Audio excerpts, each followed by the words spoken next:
पहिल्यांदा जेव्हा आमच्या मंडळाची 2005 साली स्थापना झाली त्यावेळेला तर मी नव्हतो. सुरुवातीचे 2 वर्ष मी या मंडळामध्ये ॲक्टिव्ह नव्हतो. नंतर मी जायला लागलो तेव्हा आपल्या मंडळाचे अध्यक्ष मेघश मोकल, उपाध्यक्ष रमेश ठाकूर हे आमच्याकडून गेलेले उत्तम मोकल आणि रामनाथ ठाकूर यांच्या मनातून साकारलेली संकल्पना आहे की आपल्या गावातून पालखी एकविराला गेली पाहिजे. कारण का जेव्हा एकविराची चैत्राची पालखी असते तेव्हा आमच्या गावातून 4 ते 5 मोठे ट्रक भरून जातात. पण आपल्या एवढ्या पट्ट्यातून म्हणजे इकडे शाहबाज गाव झालं तर शाहबाजपासून बोडणीपर्यंत एकही पालखी जात नव्हती. या चौघांची एक मनोकामना होती की आपली पालखी एकविराला धूमधडाक्यात जल्लोषात गेली पाहिजे. आणि त्याच्यातून त्यांची पहिली पदयात्रा यांनी गेली पाली, आशुरे ते पाली गेली. त्याच्यानंतर त्यांची मनोकामना की एकविराला जायचं, पाली झाली आणि एकविराला जायचं. त्याच्यानुसार त्यांनी त्यांचं मार्गक्रमण चालू ठेवलं. पहिल्यांदा आमच्या अध्यक्षांनी तुम्हाला सांगितलं की आमच्या मंडळाकडे काहीच नव्हतं, आम्ही प्यायचं पाणी पण स्वतः विकत घ्यायचो.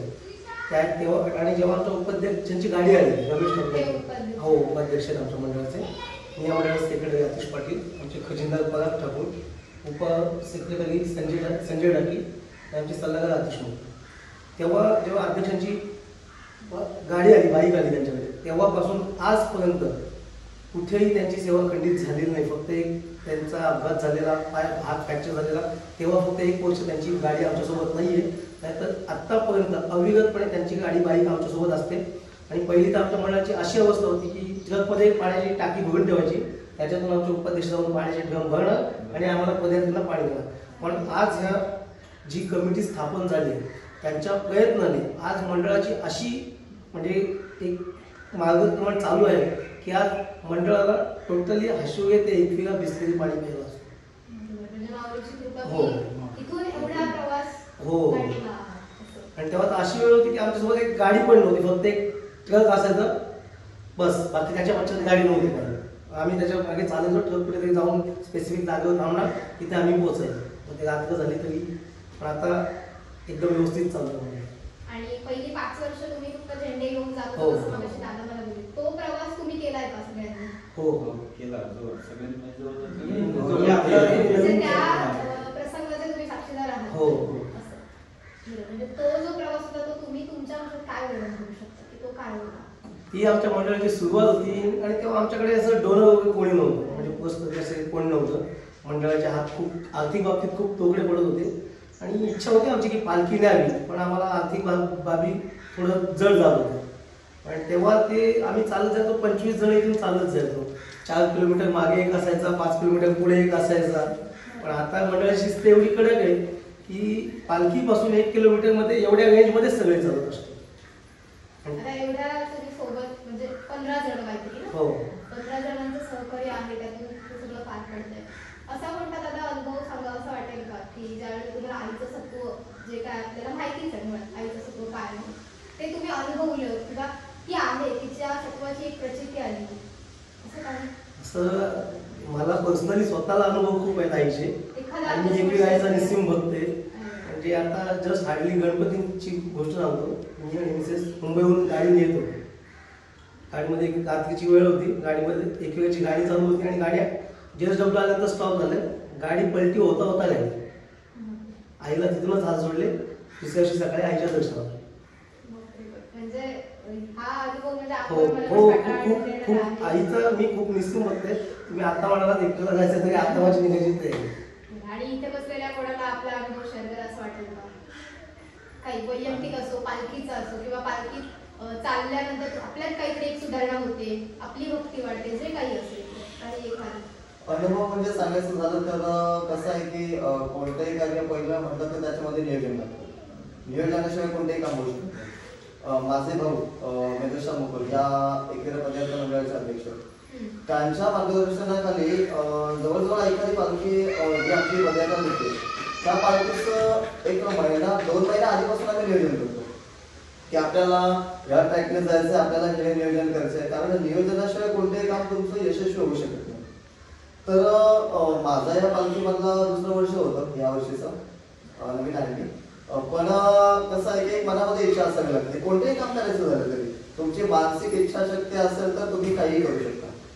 आमची जी ही पालखीचं मंडळ आहे, पदयात्रा मंडळ आहे, ते पूर्वानुभव आपण सगळ्यांनी ऐकलेलेच आहेत. तर त्या पूर्वानुभवांची आणि आताच्या अनुभवांची जर का सांगड घातली तर ह्याच्यामध्ये खूप मोठ्या प्रमाणामध्ये सुधारणा झाल्या की जेणेकरून की पहिल्या आर्थिक पाठबळाचा थोडा पाठिंबा कमी होता. मॅनपॉवर आपल्याला मिळते पण आपल्याकडे जर का आर्थिक पाठबळ नसेल तर आपण पुढची पावलं उचलू शकत नाही. तर आता कसं झालंय की पालखीला जाणारा जो आमचा पदयात्री आहे इथे एका अर्थाने असं बोलेल मी की पैशाला किंमत नाहीये, आमच्याकडे माणसाला किंमत आहे. कारण एखादा काय म्हणतो की एखादा पदयात्री असेल त्याला मनापासून इच्छा आहे की पालखीला जायचंय पण त्याच्याकडे पैसे नाहीयेत. मी आर्थिक बाजू मांडतोय, त्याच्याकडे पैसे नाहीयेत तर त्याची पालखीला जायची इच्छा अपूर्ण होते, बरोबर. पण तो माझ्याकडे पैसे नाही खंत कोणाकडे बोलू शकत नाही. पण आमच्या या एकविरा पदयात्रा मंडळामध्ये एक ठोस आमचा निर्णय झालेला आहे.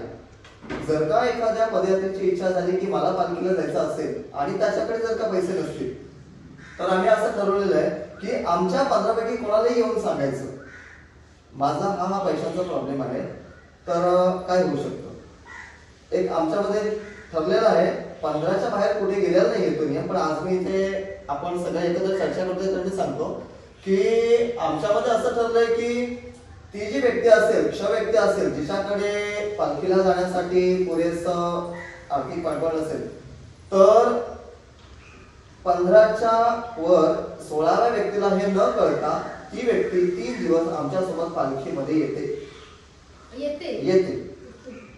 म्हणजे असं कारण सांगतो की समजा आपण म्हणतो की हाताची आपल्या 5 बोट सारखी नाहीये. त्याच्यामुळे काहींचे सकारात्मक अनुभव असतात, काहींचे नकारात्मक असतात. पालखीमध्ये जो आमच्या पदयात्री पहिल्या वर्षी येतो ना त्याची पुढच्या वर्षीच्या पालखीला आधीच नोंद झालेली असते. याचं कारण म्हणजे पालखीचं नियोजन. कारण मी आधीच म्हटलं की नियोजनाशिवाय कोणतेही कार्य तुमचं यशस्वी होत नाही. अगदी पालखी आमच्या इथे हे गणपतीचं मंदिर आहे जिथे तुम्ही चौकात उभारता, तिथून ज्यावेळी पालखी निघते, पालखी अगदी निघण्यापासून ते आमची पालखी घरी आल्यानंतर आमच्या आईचा फोटो घरामध्ये ठेवल्यानंतर आम्ही सगळे जबाबदारी मुक्त होतो. कारण तो पालखीचा आमचा शेवट असतो. अगदी पालखी निघण्यापासून जर का आपण पाहिलं तर जेव्हा आमची पालखी तयार सजून होते आणि त्यानंतर आम्ही फक्त 5 मिनिटाचा वेळ घेतो आणि आमचे जे सर्व पदयात्री असतात त्यांना महत्वाच्या काही निवडक सूचना आम्ही देतो. कारण कसं असतं की आयोजन करणारे काही व्यक्ती असतात पण सहभागी व्यक्ती त्याच्यामध्ये जास्त असतात. त्यांच्यामुळे त्यांना मॅनेज करणं, त्यांना सांभाळून ठेवणं ते खूप कष्टाचं काम आहे. आणि आता जर का आपण तरुण वर्ग जर का बघितला तर प्रत्येक जण त्या 15चं ऐकेलच असं नाही. पण आमच्या या पालखी सोहळ्यामध्ये आम्ही जे 15 जण निर्णय घेतो ते सर्वांना बंधनकारकच असतात. एक सांगायचं झालं तर आमच्या पदयात्रेमध्ये आम्ही एक प्रत्येकाला पदयात्रेला आम्ही टोपी देतो. पण आमच्याकडे एकूण टोपीचे 3 कलर आहेत. पांढरा कलर असतो, पिवळा कलर असतो, त्यानंतर भगवा कलर असतो. भगव्या कलरची जी टोपी असते ती फक्त आमचे जे कार्यकारिणी सदस्य आहेत त्यांच्याकडे असते. मग त्याच्यामध्ये आमच्या मंडळाचे अध्यक्ष असतील, उपाध्यक्ष असतील, त्यानंतर सचिव असतील, त्यानंतर इतर त्यांच्याकडे असतील. जेणेकरून त्याचा फायदा काय होतो की समजा आता इथून पालखी निघाली आहे गावामध्ये रहदारी कमी असते, गावामध्ये काहीही तो समस्या येत नाही. पण जेव्हा आपण कोयनाच्या पुढे जातो, जिथून रहदारी जास्त वाढते, अगदीच जर का एखादी नवीन व्यक्ती असेल किंवा जरी आमचा कमिटी मेंबर नसेल पण तो पदयात्री असेल, अगदी जुना असेल तरी, जर का भगवी टोपी त्याच्या मागे आणि पुढे कुठे दिसली तर तो बरोबर रस्त्याच्या शिस्तीने जाणार. ही एक आमच्या पालखीची महत्वाची शिस्त झालेली आहे. कारण कसं होतं की 15 जण 250 लोकांवर एकाच वेळेला नियंत्रण घेऊ शकत नाही.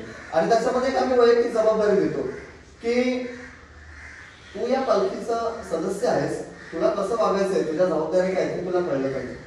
तर ह्या पालखीमध्ये माझा दुसरा वर्ष, पण मला खूप चांगले अनुभव आले. कारण कसं होतं की मला शाळेमुळे 3 सुट्ट्या मिळणं कठीण होतं. पण यावेळी सुद्धा मी एकच टाकली. पण पुढच्या वर्षीपासून आमच्या भाऊने मला स्ट्रिक्ट सूचना केली आहे आणि आमच्या कमिटी मेंबरने सुद्धा स्ट्रिक्टली सांगितलंय, सर 3 दिवस सुट्टी टाकायलाच पाहिजे. कारण मी कार्यकारिणी सदस्य आहे, म्हटल्यावर माझ्यावर सुद्धा काहीतरी ती जबाबदारी आहे की पालखी निघण्यापासून ते पालखी येण्यापर्यंत आपली काहीतरी जबाबदारी पडते की आपण तिथे हजर राहायला पाहिजे.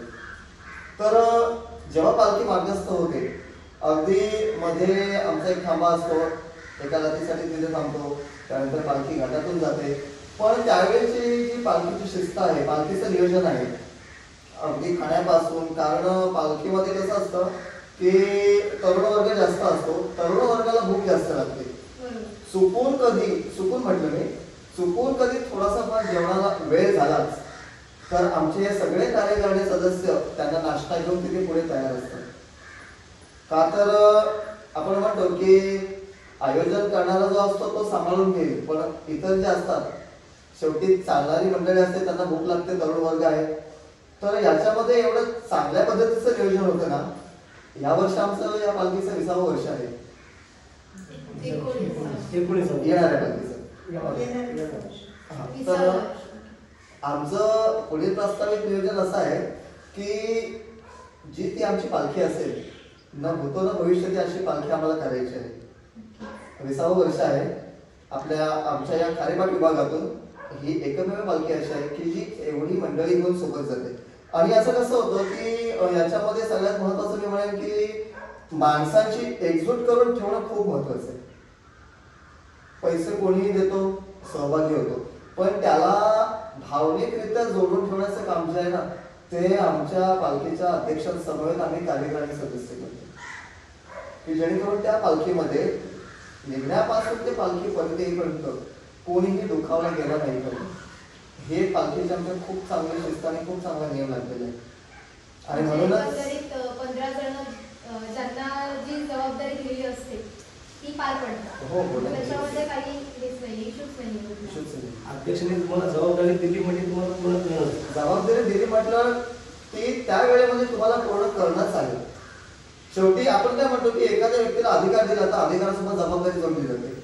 मग ती जबाबदारी पार पाडणे. मला वाटतं की म्हणजे खूप मोठी गोष्ट असते पालखीचं पद मिळणं. पदयात्री म्हणूनच खूप अभिमान असतो. तर पदाधिकारी म्हणून मंडळाचा पदाधिकारी म्हणून मिळवणं पण खूप मोठी गोष्ट आहे. मोठा विषय आहे तो. तेवढंच भान पण असावं आणि सगळ्याच गोष्टी म्हणजे जबाबदारीचं सुद्धा.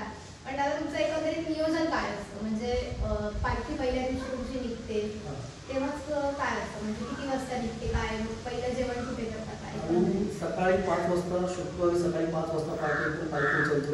अश्वजाला शेड तिथून पूर्ण गावामध्ये पालखी फिरता आम्हाला सकाळी 8 ते 9 वाजता अख्ख्या गावामध्ये पालखी फिरली जाते. वाजत 5 वाजता निघते. हो, सकाळी. आमची इच्छा आहे की अजून लवकर निघावं की जेणेकरून आम्हाला तो उन्हाचा पट्टा थोडा सहज पार करता येईल. पण गावामध्ये फिरता उशिरा होतोच. गावामध्ये फिरताना जवळ 8 ते 9 वाजता गावाच्या विषयावर शेवटची पालखी थांबवली जाते.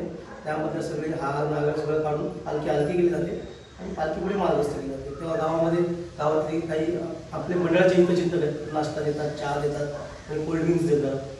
त्याच्या पुढे पालखी मार्गस्थ होते. आणि पहिला अल्पोपार आपला विगवाडी म्हणून गाव आहे, वाघगण म्हणून आतमध्ये गेले तिथे एका मंदिरामध्ये. तेही असेच आम्हाला आणायचे येऊन भेटलेले की मी तुमच्या नाश्त्याची सोय करतो, पालखी माझ्या मंदिरात आणा. आम्ही त्यांना पण दुखवलं नाही. ते तर आमच्यापासून 5-6 किलोमीटर लांब आहे, पण त्यांनाही आम्ही ते अध्यक्षांनी तिथेच होकार दिला की ठीक आहे, आम्ही पुढल्या वर्षापासून तुमच्या मागणी म्हणजे तुमच्या विनंतीला आम्ही मान देतो, पालखी तुमच्या दारावर. तेही खुश होतात. दरवर्षी न चुकता आम्हाला तिथे नाश्त्याची सोय करतात. तिथून पुढे गेल्यानंतर वाघोली गाव आहे, ते सगळे डबे आणलेले असतात सगळ्यांनी, भाकरी तिथे भाकरी खाऊन पुढे मार्ग असतो. म्हणजे आता सुद्धा डब्यांची हो हो व्यवस्था आहे. हो हो. पहिल्या दिवशी सकाळी भाकरी खाऊनच आम्ही पुढे जातो. म्हणजे नाश्ता हा प्रत्येकाच्या घरातून प्रत्येक जण हो हो डबे असतात प्रत्येक. आणि जरी कोणाकडे नसेल तरी तो त्याला उपाशी लाईनला आम्ही बोलत नाही, सगळ्यांमध्ये बसून. नाश्त्याची सोय होऊन सुद्धा आपण घरातून हो हो. डबा ते म्हणजे कसं आहे, हे खारेपाटामध्ये ते हेच आहे की सकाळी आम्हाला उठल्यावर नेहारीला भाकरी नाही तर चपाती लागते, ही सवयच आहे. आणि त्याच्यामुळे कोण उपाशी जात म्हणजे इच्छाच नसते उपाशी जायची. सगळे मिळून मिसळून हा सगळे असे एकत्र बसतात तिथेच, सगळ्यांचे डबे बोलतात, तुझ्या डब्यात काय, याच्या डब्यात काय, सगळे मिळून मिळून. स्नेहभोजन जो हो हो ते बोलत तरी चालतं. आणि मग तिथून पुढे आपला MIDC रोडनी पैजारी मार्गे वडखळला जाते. JSWला कोल्ड्रिंकची सोय असते. नंतर पांडवादेवीला असे इथं जे आमच्या कमिटी मेंबर्स आहेत त्यांची बहीण आहे, ते आम्हाला अशी म्हणजे कोल्ड्रिंकची व्यवस्था करतात. आणि मंडळाकडून विद्यार्थ्यांना फ्रूट्स वगैरे सगळं ठेवलेलं असतं की काय पाहिजे ते टप्प्याटप्प्यावर चालू असतं. JSWला कोल्ड्रिंक झाल्यानंतर गाववाडीला आमच्या अध्यक्षांनी सांगितलं, आमची जेव्हापासून पालखी चालू झाली तेव्हापासून आमच्या गावचे ग्रामस्थ आहेत तिकडे आता स्थायिक झाले कामानिमित्त, प्रदीप गरज म्हणून, ते पालखी चालू झाल्यापासून आजपर्यंत अविरतपणे आम्हाला पहिल्या दिवसाचं दुपारचं जेवण दिलं कुठे असतं रामवाडीला. आणि आता गेली 3 वर्ष त्यांच्या मुलाला त्याच्यामध्ये एवढं इंटरेस्ट आलंय की तो अगोदर आम्हाला कॉल करतो, दादा तारीख काढली का, दादा तारीख काढली का. आणि तो ह्याच्यामध्ये पण एवढा इन्व्हॉल्व झालाय की तो न सांगता मी तो आधीच सांगतो मी आहेच, त्याच्यासोबत 2 मित्र घेऊन येतो. आणि मग तिथून रामवाडीला जेवण केल्यानंतर मग आगावला वस्ती असते, खोपोलीपासून 15 किलोमीटर अलीकडे तिथे वस्ती असते. मग तिथं सध्या रात्रीचं जेवण वगैरे आपल्या मंडळाचे मुलं सगळे वाटतात, सगळं तिथे जेवण करून मग सकाळी पहाटे 5 वाजता उठतो. दुसऱ्या दिवशी पण परत हो. 5 वाजता. साधारण पहिल्या दिवशी किती किलोमीटर? 45 किलोमीटर. 45. एवढी चालतात? हो. जाजीबाई दमणं वगैरे नाही, हा प्रकार असतो. जमणारे जमतात, पण त्यांना फोर्स नसतो की तुम्ही चालाच. आपल्या गाड्या असतात मंडळाच्या, तुम्ही त्याच्यामध्ये बसा, थोडं रेस्ट करा. फोर्स नाही की तुम्ही कंटिन्यू चाललं पाहिजे. पण असतात असे काही जे चालत हो हो हो हो हो पायाला फोड चालत असतं. आणि लहान मुलांपासून मोठ्या मुलांना चालत असतं. हे पालखीचं आमचं वैशिष्ट्य आहे की अबव 60 पण आमच्या पालखीमध्ये आमचे सदस्य आहेत आणि चालतात 60 वर्षामध्ये सुद्धा, आणि ते चालतातच स्वतः पूर्ण चालतात. आणि आता गेल्या 3 वर्षात ते आम्ही महिलांना पण त्यामध्ये इन्क्लूड केलं. महिलांची पण इच्छा असते आम्हाला चालत द्यायचं, आम्हाला चालत द्यायचं, पण शेवटी पुरुषांची शक्ती आणि महिला शक्ती वेगळी असते. महिला 50 किलोमीटर नाही चालू शकत, होऊ शकते नाही तेही करू, पण महिला एवढ्या 50 किलोमीटर नाही चालू शकत. मग आम्ही त्यांना एक मागणी ठेवली त्यांच्यासमोर की तुम्ही दुसऱ्या दिवशी आम्हाला जॉईन करा खंडाळा घाटामध्ये. मग तिथून महिलांचं नियोजन असते, महिला तिथून चालतात. आणि महिलांमध्ये पण 50च्या वरच्या पण महिला आहेत, त्या पण चालतात. म्हणजे एकदम जसे आम्ही तरुण, आता आम्ही तरुण नाही पण यंग मुलं जशी चालतात त्यांच्याप्रमाणे त्या पण चालतात. काय दादा एकंदरीत चालतानाचा अनुभव एवढ्या वर्षांपैकी मला सांगते की म्हणजे दमणं म्हणाला की विषयच नाहीये दमण्याचा वगैरे, खायला फोड येतात. कसं आहे आता बघा, प्रत्येकाकडे गाडी आहे, घरून नाक्याला यायचं असेल तरी गाडी नाही होते. हे 2 दिवस असे असतात की आम्ही आयुष्यात कधी चालत नाही, ते 2 दिवसात चालतो. आणि ते कधीच आम्हाला कंटाळवाणे वाटत नाही, कारण का प्रत्येक गावातल्या कोपऱ्यातला माणूस असतो, प्रत्येकाचे विचारांची देवाणघेवाण होते, सुख दुःख वाटली जातात, समजली जातात, एकमेकांचे सुख दुःख समजले जातात. आणि त्याच्यातून जे आमचं स्नेह निर्माण झाले ती बॉन्डिंग म्हणजे एखाद्या सख्या भावामध्ये पण नसतं. हो, ते मगाशीच मला म्हणाले की आम्ही भाऊ. हो, म्हणजे सख्या भावांमध्ये बॉन्डिंग नसते, ते आता आमच्यामध्ये बॉन्डिंग झाली. काय सुख दुःख असते आम्ही एकमेकाला शेअर करतो, बाबा असा प्रॉब्लेम काही आहे, आणि सुख दुःखामध्ये सगळे एकमेकांच्या सामील असतात. म्हणजे ऍक्च्युली तुला सांगतो ही दोस्ती ही भावाभावाची असतात. ही 15 जण भाऊ, पण 15 जण भाऊ मिसळून ही दोस्ती पण त्याच्यात मिळून मिसळून, आणि सगळं काय काम आहे ते प्रत्येक अध्यक्षांनी ते सांगितलेलं मला. हो, सगळं वाटून दिलं मला. तर अध्यक्षांनी असं जोर दिलं हे पालखीचं काम तुम्ही करायचं, आणि मी त्यात सहभागी झालो. आणि पालखी सगळ्यांचं येणं तर मला भरपूर आहे. अरे वा. हा, पालखीचं जवळचं काम त्यांनी जोर दिला, ह्यांनी जोर दिला. अध्यक्ष, उपाध्यक्ष, खजिनदार, सेक्रेटरी यांनी जोर दिलं की हे तुम्ही काम करायचं. आणि मला पालखीचं म्हणजे एवढं होप्स आलं, ह्या लोकांनी मला जोर दिलं, आणि मग एकदम म्हणजे मन एकदम भरून आलं. आणि आणि ते पालखी तो अनुभव असतो ना, म्हणजे आईच्या पालखीच्या जवळ बसल्यानंतर ती जी एक पॉझिटिव्ह वे असते बरोबर ती खूप असते. म्हणजे आपण आपल्या हाताने सगळं, ती एक आदिशक्ती, आदिभवानी आपण तिला म्हणतो. आणि तिला यांनी मला जेवढं यांनी प्रोत्साहन केलं ना की बरं सांग पालखी यांना बोलून चुकलो मी. आणि बोलून चुकलो ना मी बोललो की जिथपर्यंत आई माऊलीचं कार्य आहे आणि जिथपर्यंत मी साबूत आहे तिथपर्यंत पालखी सजवून मी करणार. आणि दरवर्षी आम्हाला पालखीमध्ये सजावटीमध्ये नवीन नवीन काहीतरी पाहायला मिळते. दरवर्षी अजून पालखी अट्रॅक्टिव्ह बनवली जाते यांच्यामध्ये. आणि वेगवेगळं आहे. आईची जी सजावट असते ती सुद्धा हा. तुम्हीच करता. स्वतःच करतो. म्हणजे यांनी जोड दिलंय हे तुम्हीच बघायचं. तुम्हीच करा. काय भावना असतात त्यावेळेला आईला साडी नेसवताना बोला, तिचा शृंगार करताना बोला, काय सगळं भावना? अध्यक्ष हे सगळं मिळून मिसळून आम्ही करतो. तुम्ही करता. हे समाधान वाटतं. आणि जायला यावर्षी मुकुट आणलं आईचं एवढं समाधान वाटलं.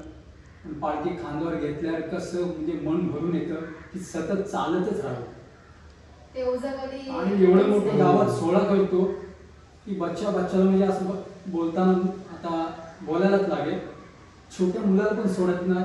आम्ही जे आईचं प्रसाद आम्ही वाटतो गावात, म्हणजे अखंड लाडू प्रत्येकाला देतो. ते गावात आमच्या मिरवणूक घेतो. 3 तास मिरवणूक असते. एखादा सप्ताह होतो त्याप्रमाणे उत्सव होतो त्या दिवशी. तो उत्सव होतो. अशी पब्लिक असतो बघायला भरपूर भरमसाठ. आणि प्रत्येकाला असं वाटतं यावर्षी तर वाटलंय की पुढल्या वर्षी मी पण येणार. मी पण येणार. बरोबर. म्हणजे जे दादा मागाशी सांगत होते की बऱ्याच निंदा झाल्या, बऱ्याच टीका बरं, झाल्या. हो हो. पण ते बघा, तुम्ही महाराजांचा हात पकडू शकता, बोलण्याचं तोंड पकडू शकत नाही. पण आमच्या कमिटीने, आमच्या अध्यक्षांनी समोरच्या टीका करण्याला असं उत्तर दिलं, कामातून उत्तर दिलं. आणि कामामध्ये एवढी पारदर्शकता आहे की एकही रुपयाचा व्यवहार इकडे तिकडे होत नाही.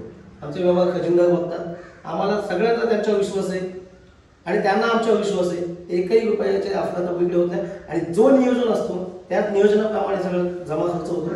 आणि कुठे एवढं मोठं होत नाही. आमच्या गावामध्ये पालखी आल्यानंतर सगळ्या देणगीदारांचा मोठा बॅनर लावला जातो. आणि बाबा ह्या माणसांनी एवढी देणगी दिली आहे, सगळ्या जगाला पण आम्ही सांगतो की आम्हाला यांनी आर्थिक सहाय्य केलं किंवा वस्तुरूपी आम्हाला कोणी देणगी दिली, त्यांची नावं असतात. किंवा आता काही गाड्या देतात आपल्याला, त्या गाड्यांचे पण हे असतात. कोण भोजनासाठी मदत करतात त्यांची पण नावं असतात. आणि कोणाला असं म्हणजे टाळत नाही. त्याचा मान हो ज्याला हो दिला जातो. दिला जातो. ज्यांनी वसुप्रमाण म्हणजे आम्हाला सहकार्य केले त्यांची जी नावं दिली जातात. आणि भंडारा वगैरे आपल्याकडे काही त्याच दिवशी होतो. त्या दिवशी कसं आहे, सगळे कामाला जाणारे माणसं आहेत, त्यांना 2 दिवस अजून सुट्टी भेटते असं नाही. मग पालखी येते त्याच दिवशी आमचं जेवण असतं, तेच भंडारा केलं जातं. पालखी कुठल्या दिवशी येते? रविवारी 3ऱ्या दिवशी गावामध्ये. तिसऱ्या दिवशी.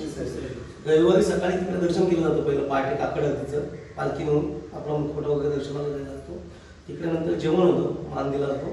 आणि मग तिकडून इकडे गावात येतो. गावात पूर्ण फिरते. गावात 4 तास लागतात फिरायला. सगळं म्हणजे ते मोठा जल्लोष असतो.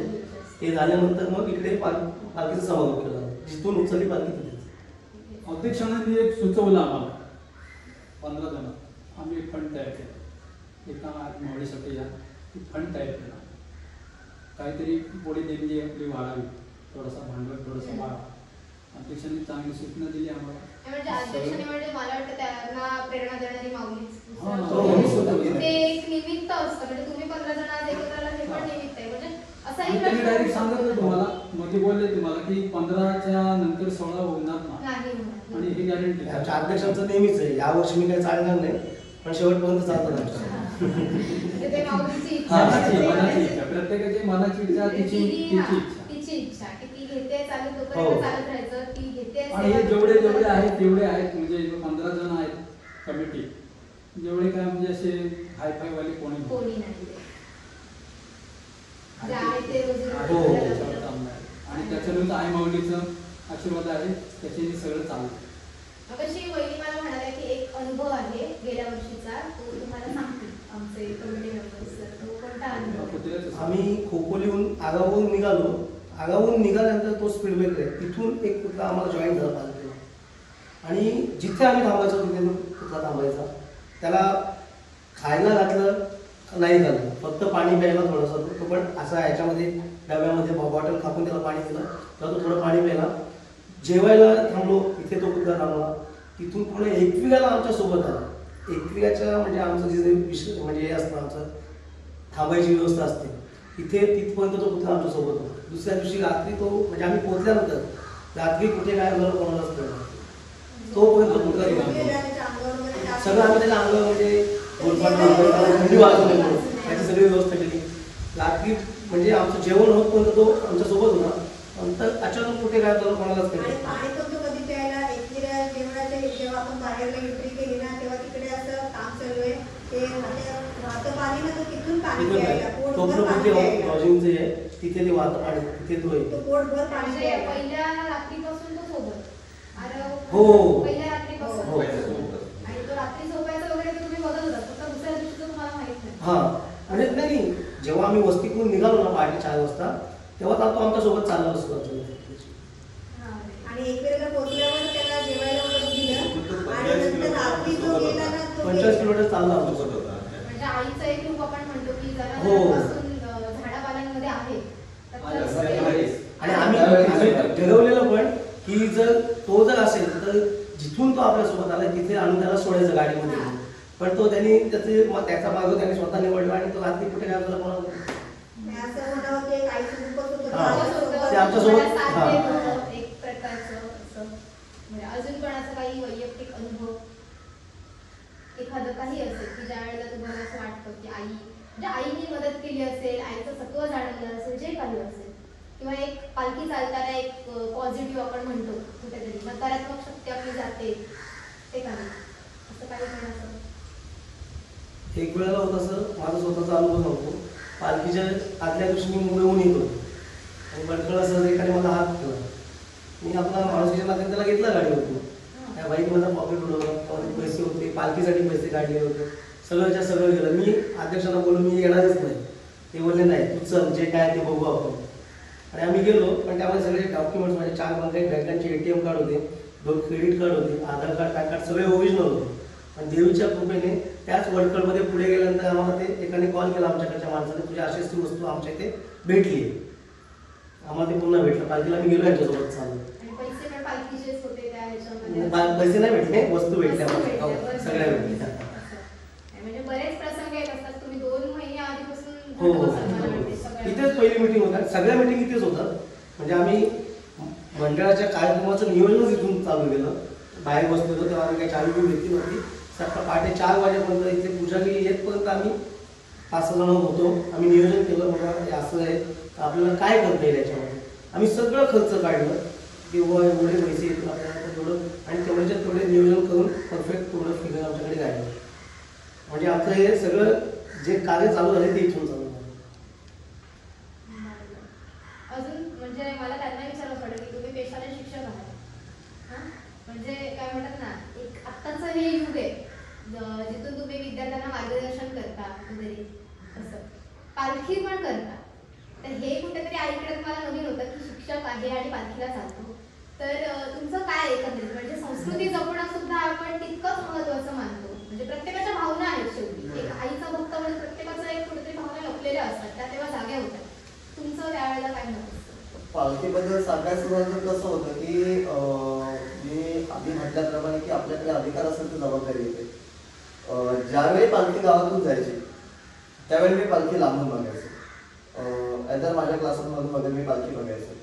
तेव्हा इच्छा व्हायची की आपण कधी या पालखीला जाऊ. कारण कसं होतं की 3 दिवस मी माझ्या शिक्षकी पेशामधून सांगायचं झालं तर 3 दिवस मुलांना सुट्टी देऊन टाकणं किंवा त्यांच्या शिक्षणामध्ये खंड पाडणं ते पण मला थोड्या अंशी पटत नाही. पण जर का एकीकडून पाहिलं तर हे आपलं अविरत काम चालूच राहणार आहे. वर्षभर तेच करतो. कोणी व्यक्ती असेल तरी वर्षभर ते त्याचे काम तो करतच असतो. पण ही जी पालखी असते ही वर्षातून फक्त 3च दिवस आपल्याला मिळते. त्यातला पण जर का नोकरदार वर्गाकडून मी जर का विचार केला तर फक्त शुक्रवार आणि शनिवार हे 2च दिवस पालखीसाठी द्यायचे असतात. तर मग मी गेल्या वर्षी विचार केला होता की आपण जर का वर्षभर हे काम करतोय आणि हे काम आपण आपल्या उदरनिर्वाहासाठी करतोय त्यातून आपल्याला एकवेळा मुलीची ओढ आहेच तर मग आपण त्यातून वेळ का काढू नये. त्याच्यामुळे मी जवळजवळ 2022 पासून ह्या पालखीमध्ये प्रवेश केला आणि त्यावेळी माझं पहिलं वर्ष होतं. पहिल्या वर्षी मी एक पदयात्री म्हणूनच गेलो. पण ह्या वर्षी आमच्या कार्यकारिणी मंडळाने मला कमिटी मेंबर्स म्हणून जाहीर केलं सदस्य झालो. नक्कीच जर का आपल्याकडे अधिकाराला जबाबदारी आली आणि त्यामुळे कसं होतं की एखाद्या व्यक्तीला आपण सांगितलं ना की तुला हे करायचं आहे, तर त्याला त्याच्या कामाबद्दल एवढा उत्साह वाटतो ना.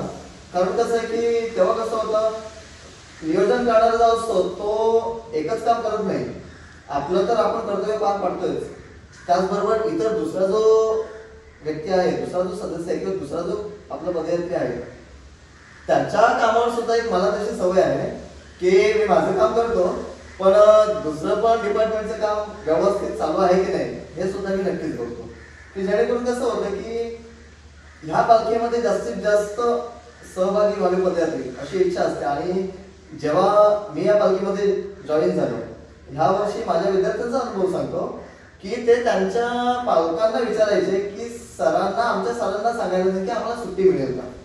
कारण आमच्याकडे असं आहे की मुलगा, त्याचे वडील, त्याचे आजोबा अशी सुद्धा आमच्याकडे पालखीमध्ये येणारी माणसं आहेत. ते एक आमच्या पालखीचं महत्वाचं वैशिष्ट्य आहे. पिढ्याला पिढ्या हो, असं. पिढ्याला पिढ्या. त्याच्यामुळे कसं होतं की विद्यार्थ्याला 2 दिवस सुट्टी मिळणं किंवा 3 दिवस सुट्टी मिळणं थोडं जिकिरीचं काम असतं.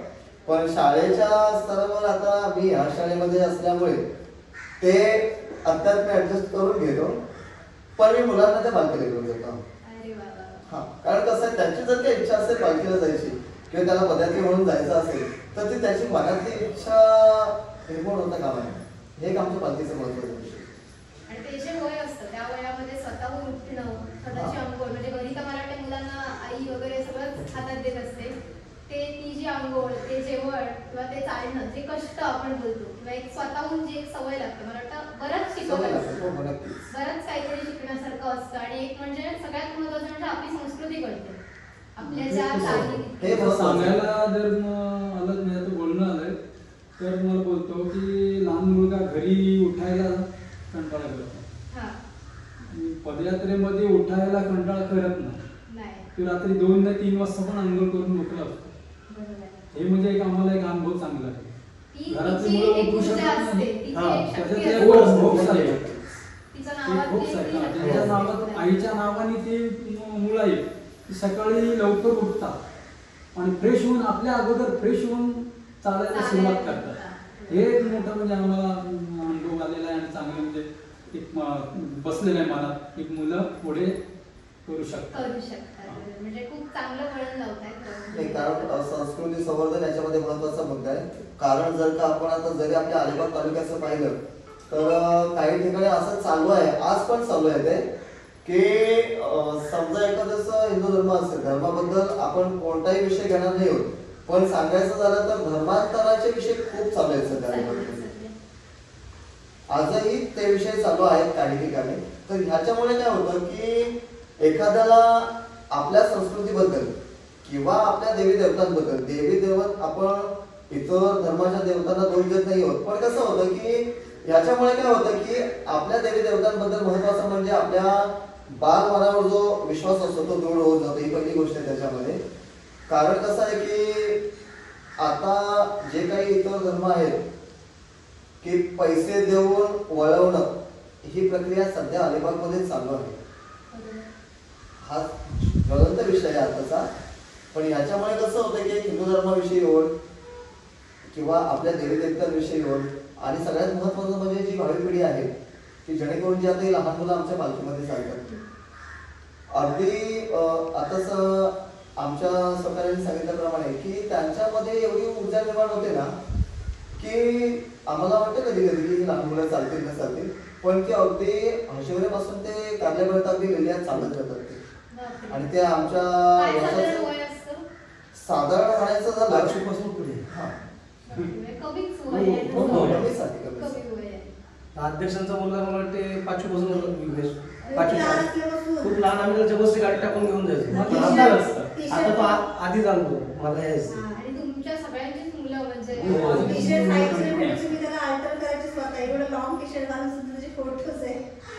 आता असं आहे की आमच्या पालखीमध्ये 3 पिढ्या सोबत चालतात.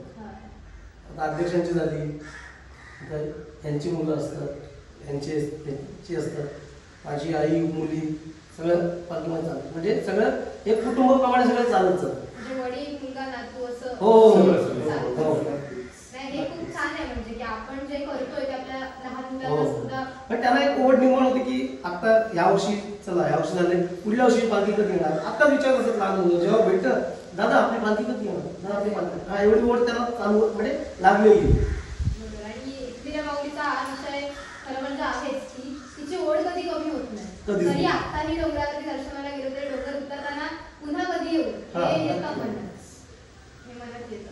अजून काही सांगण्यासारखं असेल तर म्हणजे तुम्हाला काही वैयक्तिक राहिलं असेल किंवा मी काही विचारलं नसेल असं काही आहे का?